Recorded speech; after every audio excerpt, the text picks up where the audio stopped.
It's funny. I was watching that show the other night, and they kept talking about this character who just built an empire from nothing. Like zero fancy degrees, just pure grind. Almost mythical, right? Oh, like the Logan Roy type from Succession, that whole ruthless self-made mogul thing. Exactly. Yeah, it's fiction, but man, it taps into something real, doesn't it? So many stories, real ones and made-up ones, they kind of revolve around that whole idea of making it against all odds. Absolutely. And this whole idea of making it, or like what success even means anymore, especially with work, it's just been rattling around in my head for ages.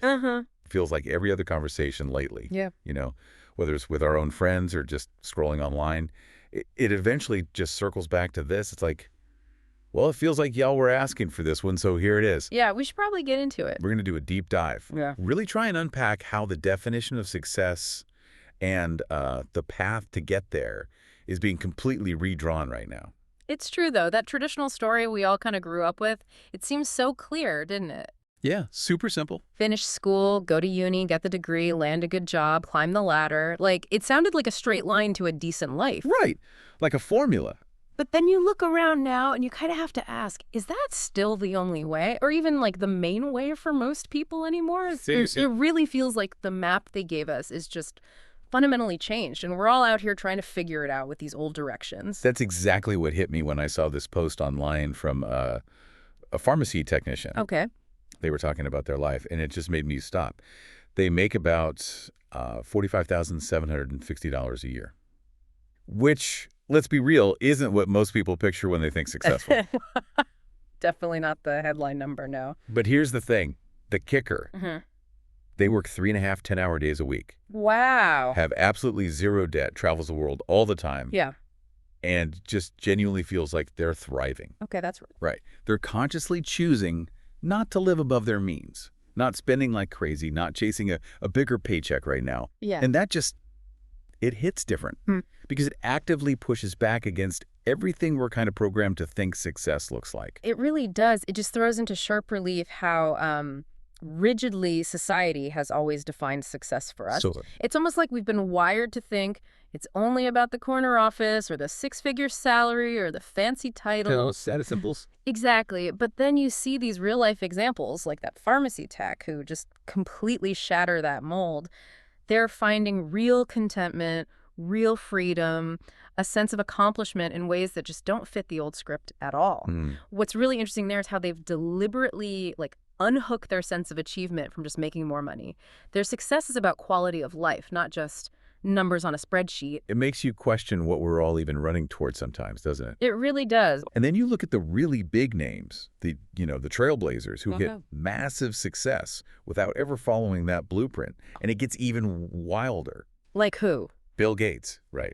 Yeah. Famously dropped out of Harvard to do Microsoft. Right, the classic example. And he makes what, like an estimated $1,300 a second? That number is just unreal, hard to even process. It's insane. Or think about the founders of Facebook, Disney, Ford Motors, all these huge industry-defining figures, and none of them actually finished a traditional degree. Yeah. So if it wasn't the diploma, what did they have instead? It seems like this undeniable mix of just raw drive, this almost singular vision, and like a willingness to take massive risks most people wouldn't touch. That ambition, yeah, often pretty ruthless ambition too. Right. And that Logan Roy archetype you mentioned earlier, the self-made person building an empire from really humble beginnings. It's not just a good story for TV. No, it feels real. It's deeply rooted in how so many incredibly wealthy, influential entrepreneurs actually got started. It's this recurring theme for people who truly carved out their own unique path. They don't just play by the rules, they kind of rewrite them or make up entirely new games. Yeah. What that tells you is formal education can give you a structure, sure, but it doesn't always breed that kind of radical risk-taking or that unique problem-solving mindset you need for truly disruptive success. And then you hear these stories that just, they stick with you. The ones that totally define neat categories and make you rethink everything. Like what? Give me an example. I remember reading about this owner from Houston. Became a millionaire, owns a ton of property.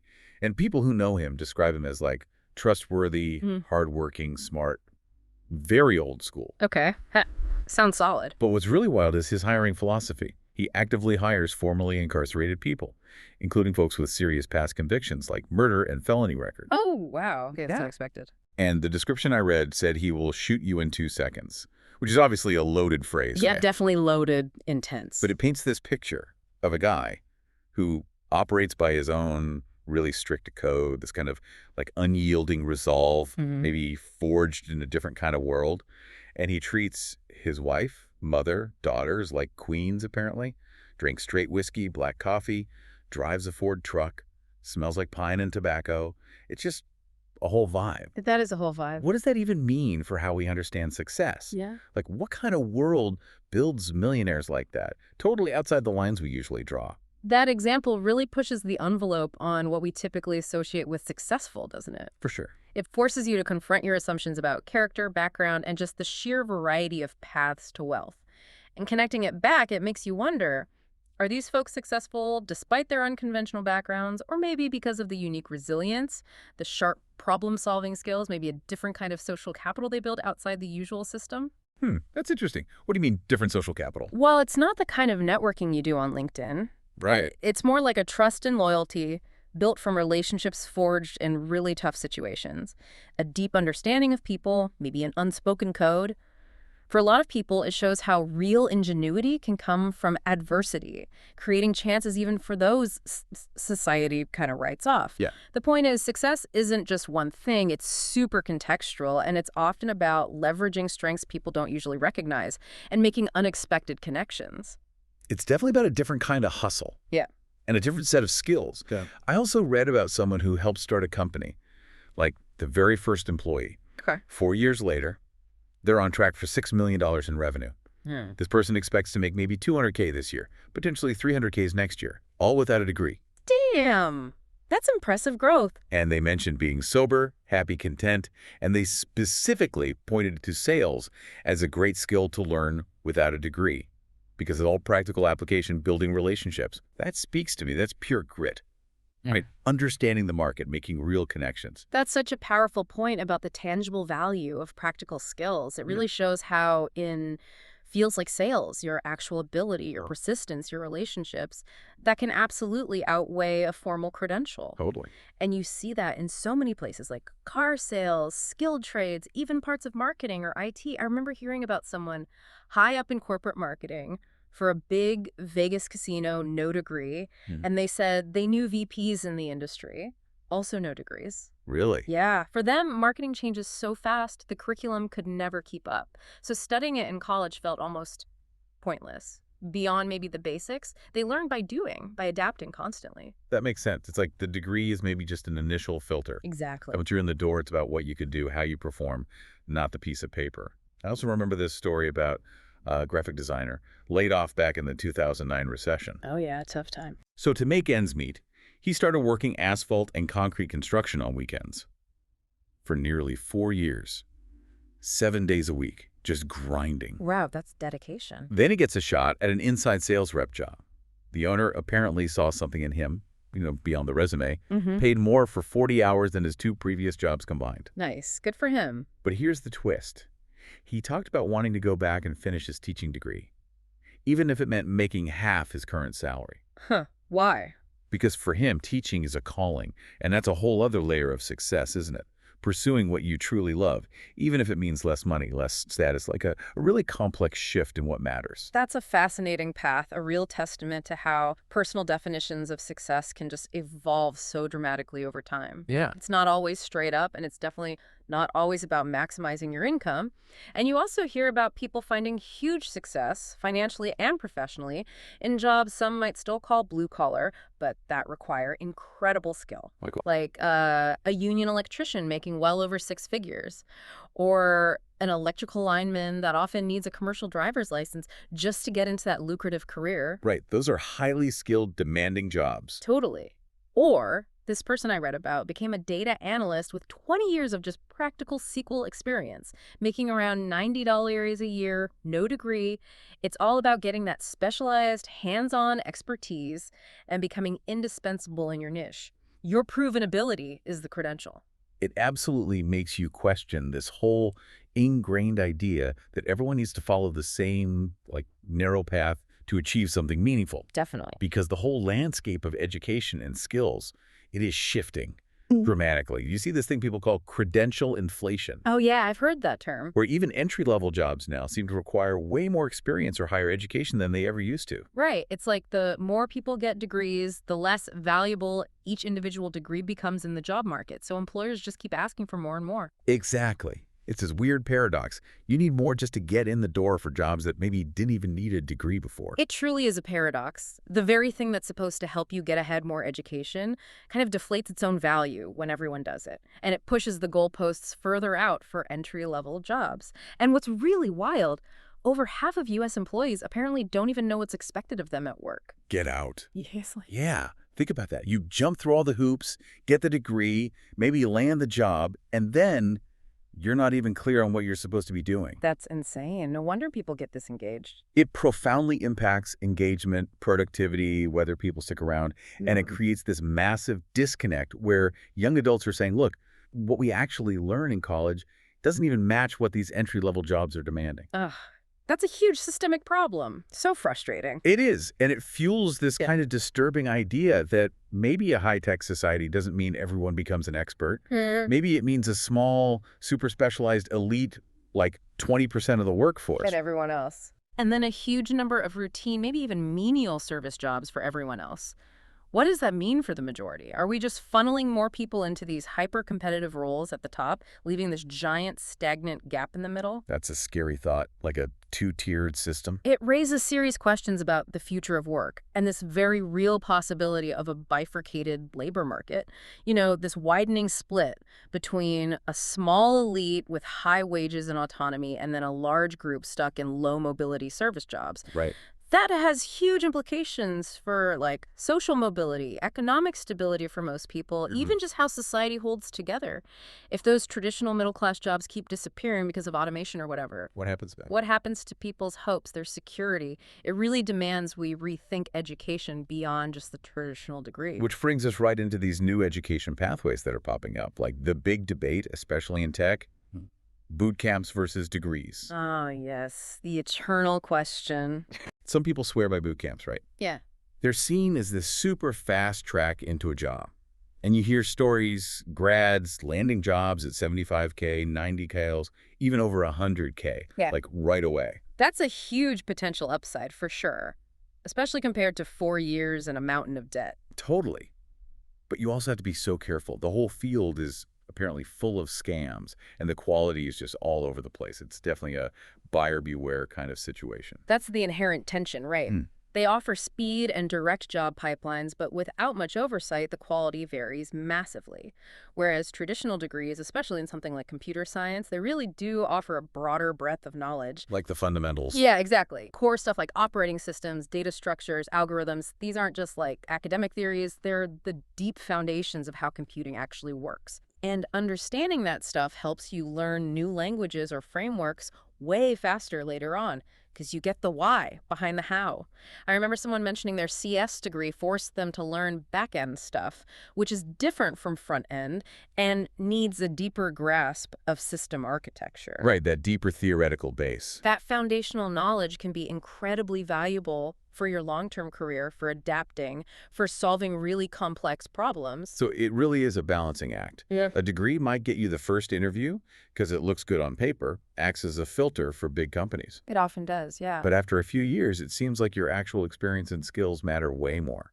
So what do you do if you're, say, 31, you have a history degree, 8 years working in libraries, and you desperately want to switch into tech? Yeah, that's a common scenario. A boot camp might be the only realistic option, right? You can't just drop everything and spend another 3 to 5 years back at uni. Absolutely not. Time and money are huge factors. And that financial piece is massive. Degrees usually qualify for federal aid, Pell Grants, stuff like that. Boot camps generally don't. Right. Big difference. But then you hear people talk about university being cheap somewhere, like less than $400 a semester. Well, U.S. tuition is just sky high. What is that about? Where's that disconnect coming from? That financial gap is a huge barrier. When people mention cheap tuition, they're usually talking about public universities in other countries, or maybe some very specific, heavily subsidized U.S. programs that most people can't access. Okay. The sky-high tuition, that's the tough reality for most U.S. universities. It makes getting a degree a major, often debt-heavy financial decision, especially if you don't have other aid options. Right. So your life stage, your current commitments, they become critical. For someone in their early 30s, already working, maybe with a family, a boot camp offers a faster, more targeted way into a new field, even if it lacks the deep theory of a CS degree. It's a practical calculation. Yeah, a pragmatic choice. And then there's this other huge shift happening with micro-credentials and certifications. This feels like a massive game changer, moving super fast. Oh, yeah, definitely seeing that. Like nearly 9 out of 10 students now see these micro-credentials as essential for getting a job. Wow, 9 out of 10. Yeah. And employers totally agree. 96% say these things significantly strengthen a job application. And get this, more than 9 out of 10 are even willing to offer a higher starting salary to someone with a recognized micro-credential. Okay, that's huge. That's the market speaking loud and clear. It's a profound statement about where the value is being placed now. It really signals this rapid move towards skills-first hiring, where demonstrated competence in a specific needed skill is becoming the priority, especially with things like Gen AI credentials. Oh, the AI stuff, yeah. An overwhelming 96% of students want Gen AI skills included in their degree programs, and like 92% of employers. They'd hire someone less experienced with a Gen AI credential over someone more experienced without one. Whoa, that tells you everything about where things are heading. Exactly. It shows how quickly the market is valuing proficiency in cutting-edge tools, like AI that can create content. It's not just what you learned ages ago. It's how immediately useful and future-proof your skills are right now. It's about hitting the ground running. And universities are actually starting to catch on integrating these things. Like University of Texas at Austin is integrating Coursera's IBM Project Manager Certificate for actual academic credit. That's smart. Makes sense. It feels like a really smart move. It improves student retention, helps them get jobs. And students are actually putting these certs on their LinkedIn profiles now. It's like bridging that old gap between purely academic learning and what the workforce needs today. It's definitely a proactive way to tackle the skills gap and make education more relevant. And then you've got apprenticeships and paid training programs.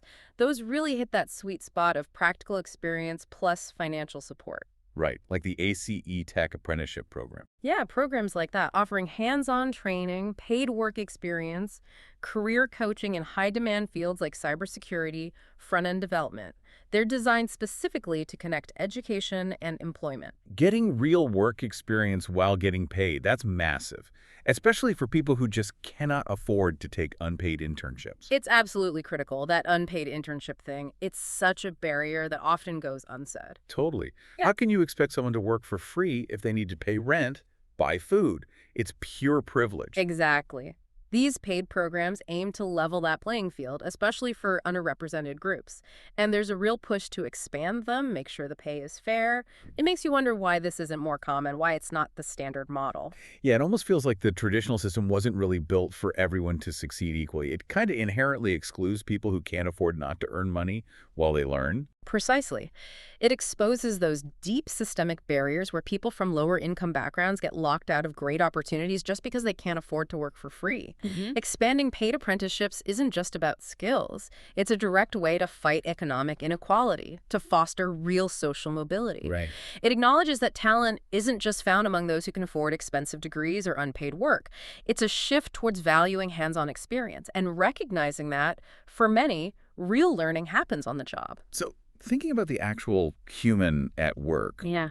it's clearly changing beyond just the resume, right? Yeah. It's not just salary and benefits anymore. Not at all. People are seriously prioritizing work-life balance, flexible remote options, pay that actually keeps up with inflation, effective leadership, job stability. It makes you wonder what happened to just like showing up and doing your job. It used to seem simpler. It's a total paradigm shift in what employees expect, a real pushback against those old norms of being constantly available, stuck in rigid structures. That stat, about 15% of employees refusing to go back to a 5-day office week, saying no amount of money could make them give up that flexibility. Yeah, that blew my mind.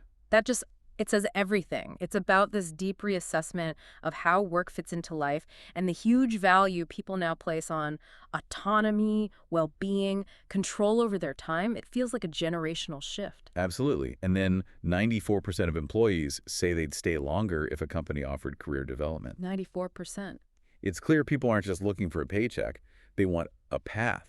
an investment in their future, a chance to grow. They want the company to invest in them. That's such a critical insight for employers who want to keep good people.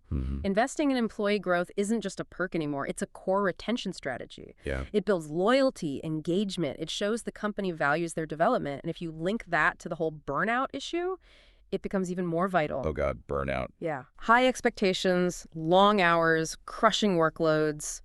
It's leading to widespread stress, burnout, even like actual cognitive impairment. We've all heard about it, probably felt it creeping in ourselves. Haven't felt it.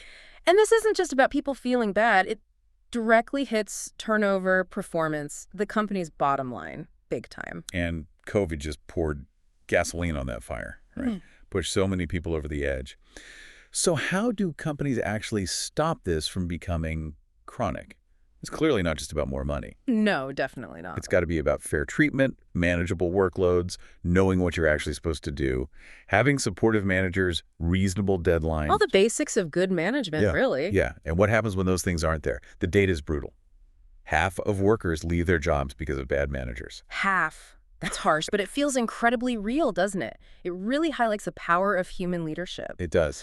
It just hammers home how crucial human-centered leadership and a healthy culture are. Manager quality directly drives retention and well-being. And this growing focus on wellness, good health insurance, paid sick leave, actual mental health time off, that feels like it's finally becoming standard. Yeah, like a baseline expectation. Not just a perk. It's this fundamental understanding that a healthy, supported employee is a productive one, and that mental health is just as critical as physical health for keeping people engaged and performing well long-term. I think so, too. And it ties right into this growing importance of soft skills, right? Over the past decade, jobs involving interacting with people, their importance has shot up across almost all fields. Stuff like helping others, resolving conflicts, negotiating, training, teaching. Like human stuff. Yeah, it's increasingly clear it's not just about your technical know-how, but fundamentally how you deal with people. It truly is. And that shift is really obvious in service jobs, healthcare support, food prep. They've seen the biggest jumps in needing these human skills. And the projection, by 2030, 2/3 of jobs are expected to be soft skill intensive. 2/3, wow. That points to this major rebalancing in what we value at work. Human interaction, emotional intelligence, collaboration. These aren't just nice to haves anymore. They actually increase productivity, spark innovation, build strong teams. Right. It honestly feels like the pendulum is swinging back to what makes us uniquely human, especially as AI keeps getting better at automating the routine technical tasks. Exactly. If AI handles the routine stuff, what's left? What becomes truly essential is our ability to connect, empathize, lead, innovate in ways only humans can. But as we talk about all these shifts in success and careers, we also have to look at the tough stuff, the market's undercurrents. Yeah, the challenges and disparities. The challenges, the systemic inequalities that are still very much shaping who gets ahead and who gets stuck. Like small businesses, apparently they're struggling more with hiring than almost anything else. Yeah, it's not just a big corporate issue. It hits the foundation. It is foundational. And look at leisure and hospitality, that constant churn. Record high job losses and hires during the pandemic, and employment is still way below pre-pandemic levels. Like 1.2 million jobs short back in August 2022. It's like a revolving door. Just constant instability for workers in that sector. No long-term security. And the pay. Wage growth in services has been way smaller than other sectors, and it varies so much by city. It creates huge disparities, like food service inflation jumped, but grocery prices rose even more, so everyone's squeezed. Yeah. What's that mean for the workers? I read the average bartender salary is like $26K without tips, but maybe in California it's $30K plus $175 a day in tips. In Wisconsin, maybe $23K plus only $100 a day in tips, and the cost of living is totally different. Oh, massively different. It's a constant struggle just to make ends meet in those jobs, let alone get ahead. Right. It just paints this stark picture of a sector still reeling from the pandemic, where essential workers often face instability, bad benefits, stagnant wages. And think about NYC's nightlife economy, huge driver, right? 25,000 businesses, nearly 300,000 jobs. Massive. $35 billion economic impact, back in 2016 anyway. Just the bars alone, over 13,000 jobs, $500 million in wages. But the turnover in liquor licenses is insane. Almost half are new within 6 years. That screams volatility. Constant struggle for those businesses and their staff. Wow. Yeah, and think about artists and entertainers in NYC. Most perform in Manhattan, sure, but what got me? 40% of them work part-time in totally unrelated jobs just to survive. A side hustle is real. It's a constant hustle. Piecing together a living, working across like 3, 5, even 6 different places. It just shows the systemic barriers, the inequalities that are still baked in. It's not just about talent. It's navigating this incredibly broken, precarious market. And that leads right into the opportunity youth problem. It's heartbreaking. 5 million young adults, 16-24, not in school, not working. 5 million. Yeah. It spiked during COVID, and it hits Black, Latin, Indigenous youth hardest. Also, mothers trying to find work. What does it say about our systems when so many young people are just disconnected? Especially when recessions hit and they lose those retail and hospitality jobs first. It's devastating. What are the costs of that? Well, the immediate costs are obvious: lost taxes, more strain on social services, higher poverty. Yeah. But the long-term impact, that's way worse. You've got a huge chunk of a generation missing out on skills, networks, ways to move up. It just perpetuates disadvantage. Like a cycle. It signals this fundamental failure in our support systems, our education, especially for kids without family or community resources. It's a national crisis of wasted potential that holds back the whole economy and makes inequality worse. Ugh. It's awful to think about that scale. And it's not just young people. When tech displaces workers, people who've been at their jobs longer often spend way more time unemployed afterwards. Yeah, longer tenure can actually hurt sometimes in displacement. And add to that, Black and Latino workers often get fired first in downturns and stay out of work longer than white workers. These aren't just numbers. These are real lives, real families, dealing with the compound effect of systemic barriers. Still. Exactly. Occupational segregation, labor market inequality, it all intersects powerfully with other identities too.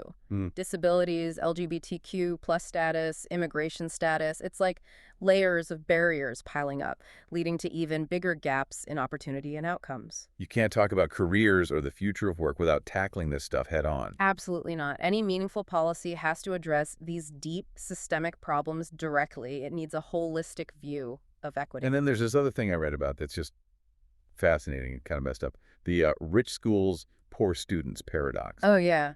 Tell me about that. Wealthy private universities, the ones with insane endowments, they get massive tax exemptions, which are basically government subsidies, right? Right. Taxpayer subsidies. And these subsidies absolutely dwarf what public colleges get. Right. Like Princeton gets over $100,000 per student in taxpayer support. Compare that to maybe $2,400 at a community college in New Jersey. Whoa. That difference is staggering. Isn't it?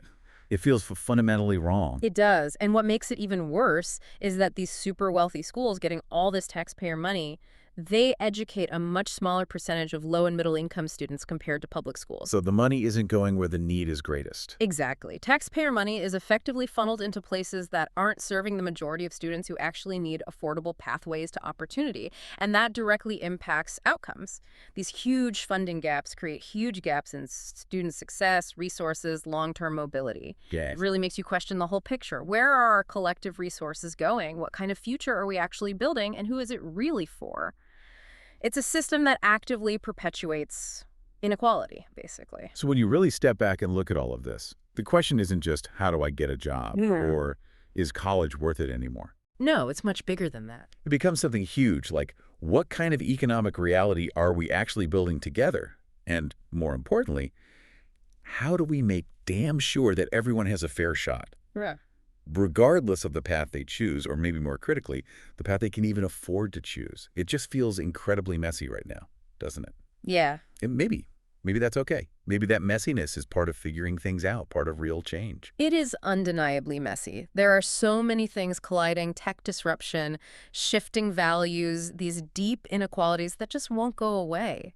It leaves us with way more questions than easy answers about how to navigate all this for everyone, not just the lucky few. Yeah. It's this constant negotiation, isn't it, between what individuals want and what the systems allow. Yeah.